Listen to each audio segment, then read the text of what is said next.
For some, a plane is just a means of transportation, but for the US head of state, Air Force One is also an office and home away from home. And now the public will get a chance to see up close and get a peek inside a full-sized replica of Air Force One. It will be on display at National Harbor outside of Washington, D.C. Here's what you'll be able to see. The front section of the aircraft where the presidential suite is located. Bedroom, conference room, and office. The section for the presidential staff and the Secret Service, guests and journalists follows. Stewards who have flown on Air Force One for decades say their job is not always easy. Howie Franklin, who worked on Air Force One for 30 years, remembers one tense moment during a flight with President Clinton. I had to wake him up. He only had 2.5 hours sleep. So I came in and I went over to the bed, and he was laying here, and I leaned on him a little bit, and he kind of moved, and I leaned on him again, and he kind of moaned a little bit. And finally I said, boy, I hate to do this. And the president said, well, don't do it. That was a direct order from the President of the United States of America.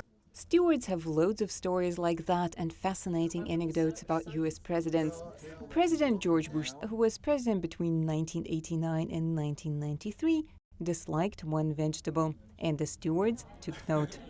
President Bush, he was pretty much a regular standard. He didn't have any Pacific meals that, the only thing, he didn't like broccoli, so we made sure that we didn't have any of that along.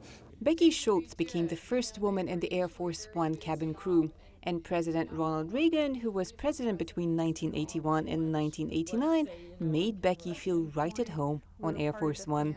When I was hired, my official photograph with President Reagan, he, knowing that I was the first female to be hired on the air crew, put his arm around me, and he always liked to talk with his hands. He put his arm around me and he said, Beck, we all put our pants on the same way, one leg at a time, and what a great way to be introduced to the crew. There have been grave matters aboard Air Force One as well. It was the backdrop for a moment in history in November 1963. After President John F. Kennedy was assassinated, his vice president, Lyndon Johnson, took the oath of office aboard the aircraft. It's believed the presidential plane got its special name during the Eisenhower era by a cautious pilot afraid the plane would get mixed up with others. For Nastassia in Oxon Hill, Maryland, I'm Anna Rice, VOA News.